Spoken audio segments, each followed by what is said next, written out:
against ungodliness. For the wrath of God is revealed from heaven against all ungodliness and unrighteousness of men, who hold the truth in unrighteousness.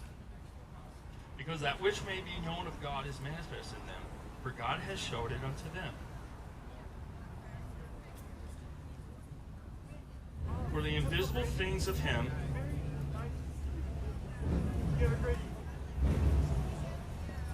she's an inspiration, isn't she?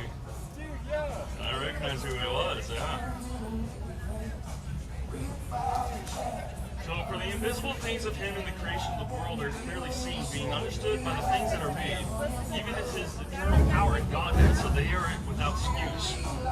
There is without excuse that man has to be held accountable for their sins and the unrighteousness that is in their lives.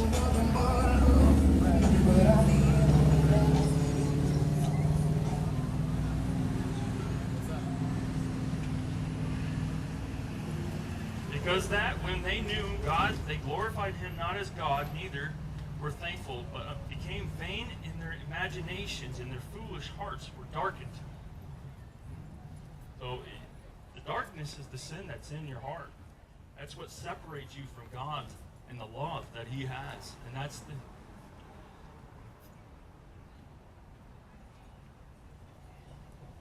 So professing themselves to be wise, they became fools. We cannot be baptized and not be transformed by the love of God. And the transformation needs to occur in our minds and in our hearts, and the actions that we do and how we treat other people. Many times tonight we've had those that have come out and profess to be Christ-like, but they're not Christ-like when they're attacking a lot of the folks here, just sharing the love of Christ for other mankind.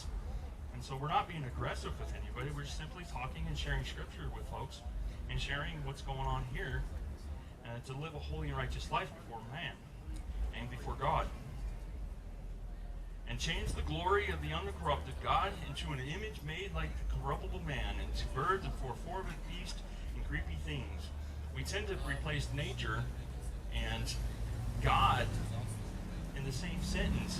And so in a sense, we try to make these beasts of the land idols. We're being misled, we're misleading others, and we can't find absolution before God and sanctification in nature. Nature cannot replace what Christ has done for each of us.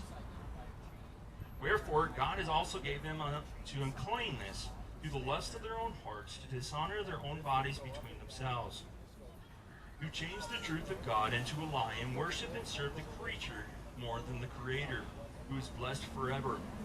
This is one of the reasons that Nebuchadnezzar was stricken down, and for 7 years he thought that he was an animal. He lied with beasts and ate the grass. God cannot be mocked. Nature does not replace God, and man cannot replace God. And so this is where we know that there's a holiness in the deed.